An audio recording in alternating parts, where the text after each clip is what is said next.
We started our business in 1969. Back then, we were buying and selling construction equipment. So now we manufacture and rent out equipment in Japan and the whole association of Southeast Asian countries.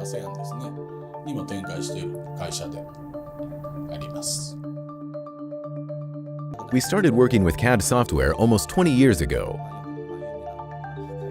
We've tried some well-known brands, but over the last few years our staff increased and the cost for CAD software has risen significantly. At a time when we were using 2D and 3D software simultaneously, we were introduced to BricsCAD Pro.